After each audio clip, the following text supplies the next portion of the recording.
Vice President Sara Duterte hindi na po nakatiis, nagsalita na po.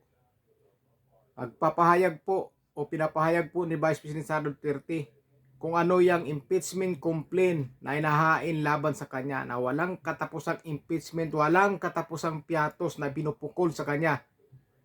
Nagsasalita na po ang Vice Presidente. Pakinggan po natin kung ano po ang sasabihin o sinasabi ng ating mahal na Vice Presidente. Pakinggan nyo po para malaman po natin kung anong saloobin ng Vice President natin. Ang impeachment complaint na inendorso ng akbayan ay isang papel na walang kalakip na kahit anong ebidensya magpapatunay sa mga paratang na isinasaad dito. Hindi na ito bago. Matatandaan na ang impeachment laban sa akin ay naging sagot nila sa aking pag-alis sa gabinete. Isang hakbang na isinagawa dahil hindi na maipaliwanag ng Pangulo ang patuloy na pagkalugmok ng bayan sa kahirapan dulot ng kanyang kapabayaan at bisyo. Noong 19th Congress, binuksan pa nila ang isang investigation in aid of legislation. Hindi upang lumikha ng batas, kundi upang magsagawa ng isang malinaw na fishing expedition para sa planadong impeachment laban sa akin. Paulit-ulit nilang ibinandera ang isyung Mary Grace Piatos bilang umano'y bahid ng katiwalian. Kahit na sa kabila ng lahat ng investigasyon ay wala silang naipakitang kahit isang direktang paglabag sa paggamit ng confidential funds. Sumunod na dito ang bentahan ng mga pirma para sa impeachment at ang mga tinaguriang for later release projects na ipinangako umano sa ilang miyembro ng Kamara upang itulang ang impeachment laban sa akin. Mga pangyayaring mismong inamin na ng ilang mababatas sa kanilang mga naging pahayag. Mga kababayan, walang kredibilidad ang akbayan upang mag-endorso o magsumite ng impeachment complaint. Ilang ulit ng hayagang ipinahayag ng kanilang pinuno ang kanyang intensyong tumakbo sa pagkapangulo. Isang malinaw na indikasyon ng pampolitikang motibo sa likod ng kanilang mga hakbang. Huwag nating kalimutan ang makasaysayang talumpati noong Agosto 2024 ni Risa Ontiveros, kung saan malinaw niyang inilahad ang tunay na motibo ng akbayan bilang isang grupo. At habang ang anak niya ay may kapangyarihan pa, hindi magiging madali ang ating laban. While VP Sara is in power, the threat of a full-blown Duterte comeback is still a very real and present danger. For one, they are supported by one major superpower, China. Kaya malinaw na lahat ng ito ay isang uri ng harassment at pang-aabuso sa proseso ng impeachment ng grupong akbayan. Hindi malinaw kung ano ang ipinaglalaban nila para sa kaayusan ng bayan, pero napakalinaw ng kanilang pamumulitika at pagpapahirap sa usaping diplomasya ng ating bansa. Sa huli, ang tunay na laban ay hindi lamang laban ng iisang tao o iisang grupo. Ito ay laban para sa katotohanan at sa dangal ng ating bansa. Naway magsilbi itong paalala sa ating lahat na ang kapangyarihan ng impeachment ay hindi dapat ginagawang sandata ng politika, kundi isang banal na proseso para sa hustisya at pananagutan. Sapagkat kapag nanaig ang abuso, ang tunay na talunan ay ang sambayanang Pilipino. Tama po talaga ang ating Vice Presidente. Tama po. Ang magiging talunan ang sambayanang Pilipino dahil sa mga kalaban niya na may mga pansariling interes, napakataas ng hangad sa sarili. 'Di ba? Si Risa Ontiveros gustong-gusto maging pangulo 'yan. Pero tingnan niyo yung ratings niya, 2%. Mananalo ba siya sa ganyang survey na 'yan? 2% lang yung mga taong pumapabor sa kanya. Biruin mo 'yan. 2%, alam mong 2% lang yung survey mo, yung trust rating mo o yung mga naniniwala sa'yo, tapos tatakbo ka bilang pangulo. Napakataas naman ng pangarap, ang taas ng pangarap, ang taas ng ambisyon sa buhay. Napakataas ang ambisyon sa sarili. Gagawin nila lahat ang paraan para lang mapaalis ang Vice Presidente at hindi makakaatin o makakatakbo sa 2028 presidential election. Yan po talaga ang target nila dahil alam nila kulilat sila kapag si VP Sara Duterte ay makakatakbo sa 2028. Kulilat sila, sigurado landslide po ang laban. Landslide po yan, sigurado. Lalong-lalo na kapag nakakatakbo to si Risa. 2%. 2% lang yung ratings niya. Tatakbo siya. Diyan natin makikita napakataas ng panaginip o napakataas ng ambisyon sa sarili. Grabe. Grabe. Walang tigil. Kababanat sa mga Duterte para lang makuha niya yung simpatya ng mga tao o taong bayan. Pero ang mga tao hindi naniniwala sa kanya at nagagalit pa nga sa kanya. Lumaban sila ng patas, di ba? Huwag na yung impeachment na yan. Paninira sa Vice Presidente, sinisiraan. Lumaban kayo sa eleksyon para makita nyo kung sino ang gusto ng taong bayan na magiging sunod na Pangulo. Takot na takot po yan talaga sila. Takot na takot po yan sila. Dahil alam po nila, kapag ang Vice Presidente magiging sunod na Pangulo, sigurado po, lahat ng naninira sa Vice Presidente, naninira sa kanyang reputasyon, ay siguradong babalikan yan. Tinitiis lang yan. Pero ngayon, hindi nakapagpigil ang Vice Presidente. Nagsalita na talaga siya. Nagsalita na siya tungkol dyan sa pinupukol sa kanyang Mary Grace Piatos, confidential fund, walang katapusang impeachment na Mary Grace Piatos ang lagi na sa bungangan ng mga kalaban ni Vice President Sara Duterte. Confidential fund nga Buti pa tayo mga ordinaryong mamamayan o ordinaryong Pilipino na intindihan natin. Di ba? Sinabi na nga ni Drilon, si Drilon nga na kakampi nila, sinabi na, pagka intelligent fund, hindi talaga require na sasabihin ang totoong pangalan dahil delikado. Pero sila, pinipilit nila, ginagawa nilang dahilan yan, ginagawa nilang paninira kay Vice President Sara Duterte. Nung akala siguro nila, maniniwala ang taong bayan sa kanila.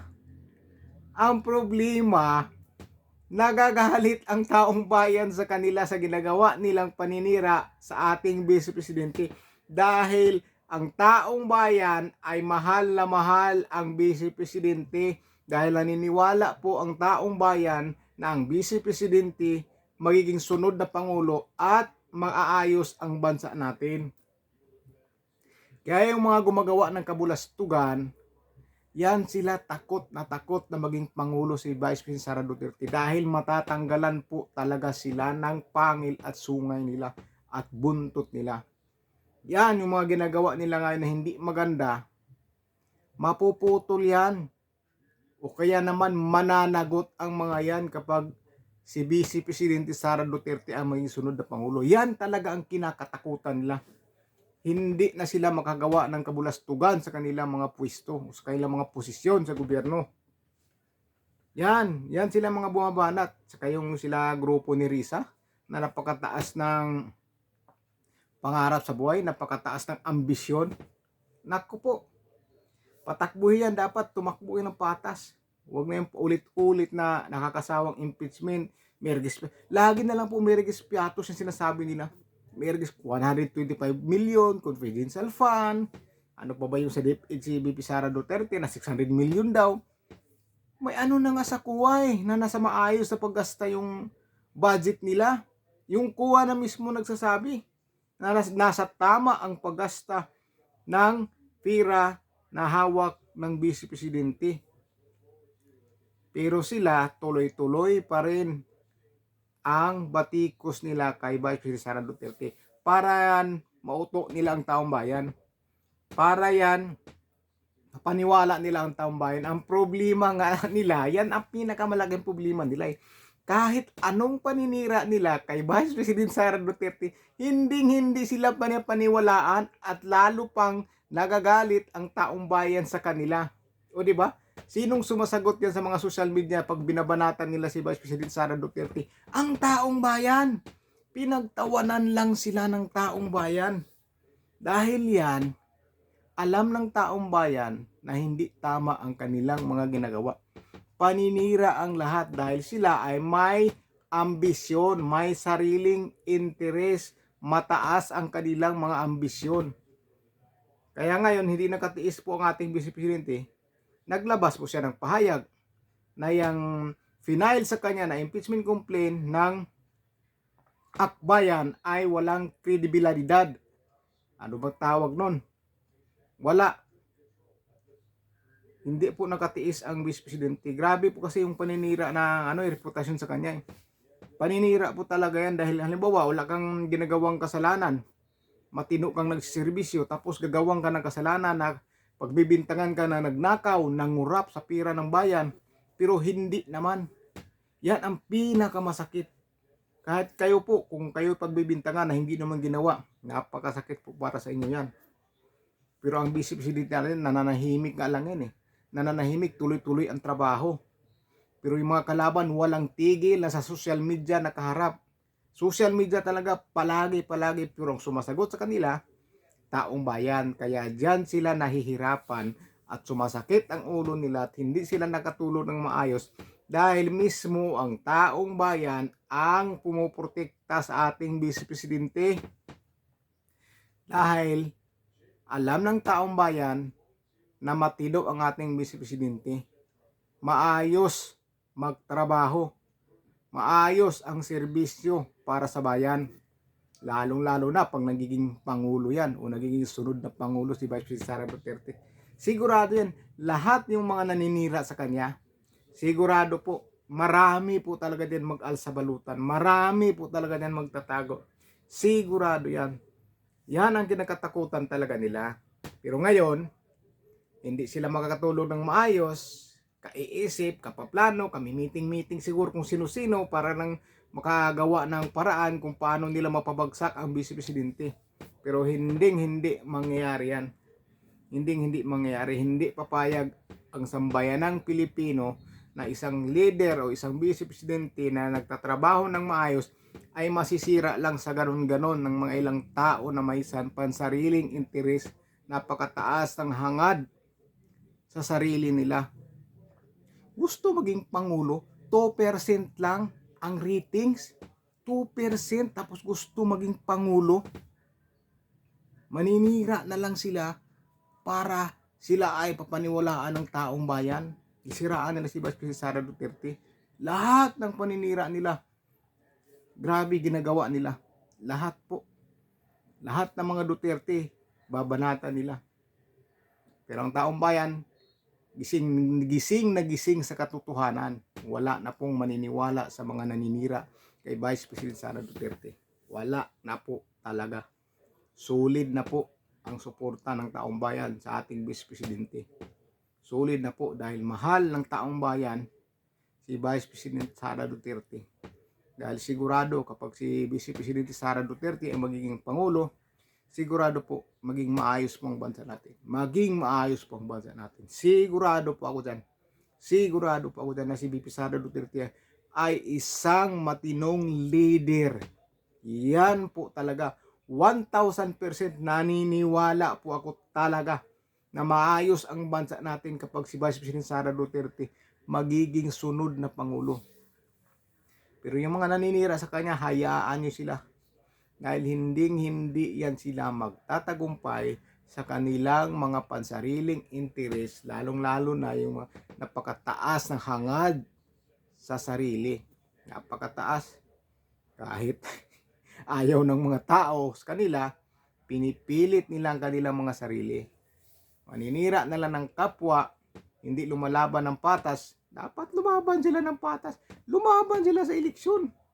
Lumaban sila para diyan natin makikita kung gusto ba sila ng taong bayan. Diyan dapat. So yun mga kababayan, ano pong masasabi nyo dito na yung mga naninira kay Vice President Sara Duterte, yung impeachment niya ngayon na pinafile ang mga akbayan na pinamumunuan niya ni Risa Hontiveros. Di ba si Risa Hontiveros dati nung hindi pa senador, panay rally sa kalsada yan eh. Aktivista yan siya, di ba? Panay rally, iba ang mukha niya noon kaysa ngayon, mas siyempre ngayon paldo na kaya magbabago ang itsura. Kaya ano masasabi niyo mga kababayan? Sa payag ng Vice Presidente, hindi na po nakatiis sa mga pagbibintang sa kanya. Lalong-lalo na yung impeachment complaint, yung piatos na yan. Yun lang po mga kababayan. Ingat po kayo at maraming salamat sa inyo.